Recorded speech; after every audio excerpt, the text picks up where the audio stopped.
Hello મિત્રો, જય શ્રી કૃષ્ણ, રાધે રાધે ને જય માતાજી। તો આજે અમે લોકો જવાની છે ગામડે। તો ચાલો અમે સૌપ્રથમ પહેલા તો ગામડે જ્યારે આવી ત્યારે અમે અમારા દાદાની સમાધિએ દર્શન કરવા છે, કેમ કે જે છે એ આપણા દાદાના નામથી જ છે, આપણું સ્ટેટસ કયો ગમે તે કયો। એટલે હવે આપણે પહેલા દાદાના દર્શન કરીએ, થોડીક સાફ સૂફ કરીએ। અહીં ઘણી બધી સમાધિ છે અને તમને હું પ્લોટ પણ બતાડું કે સમાધિવાળી જગ્યા કેવી છે। આમ જો અમે તો અહીં વેકેશન હોય ત્યારે વનભોજન કરવા પણ અહીં જ આવે, કેમ કે અહીંયા મજા જ કંઈક અલગ છે અને કહીએ ને કે જે ગામડે મજા છે એ અહીંયા નથી।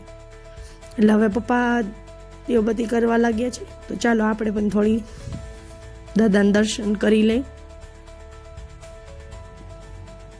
અને આ છે ને જૂની સમાધિઓ છે કે જ્યાં ઘણા વર્ષો પહેલાં બાંધેલી હોય એ સમાધિઓ, ને આ બધી નવી સમાધિઓ હોય।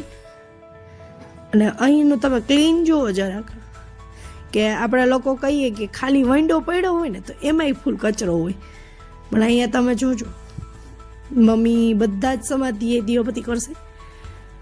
હવે આપણા દાદા પણ આવી ગયા છે, આ વિન્ડો ક્લીન એ જ રાખે છે કે ફ્રી હોય ને ત્યારે બધું ખડ નીંદવાથી માંડી બધું જ સાફ કરવાનું એ કરે।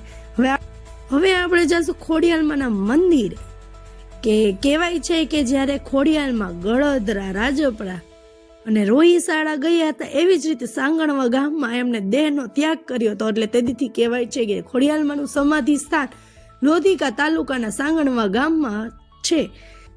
તો ચાલો હવે આપણે ત્યાં પણ દર્શન કરી લઈએ। અહીં દેશ વિદેશથી ઘણા બધા શ્રદ્ધાળુઓ પણ આવે છે અને માતાજી હવે તો સાક્ષાત પરચા પણ આપે છે, એટલે કહેવાય છે કે જ્યાં માનો હાથ હોય અને માનો દરબાર હોય ત્યાંથી કોઈ પાછું નથી જાતું। એવી રીતના મારે ખોડિયાલમાંની જય, ખોડિયાલમાં સદા તમારા પરિવારમાં આશીર્વાદ રાખી। તો ચાલો આપણે પણ દર્શન કરી લઈએ। અને અહીં કંઈક મજા જ અલગ, તમે એકવાર મંદિરમાં આવો તો માનો તેજ પણ એવો છે।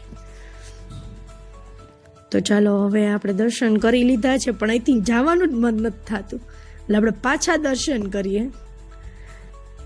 તો ચાલો હવે આપણે દર્શન કરી અને બાના ઘરે જવાનું છે।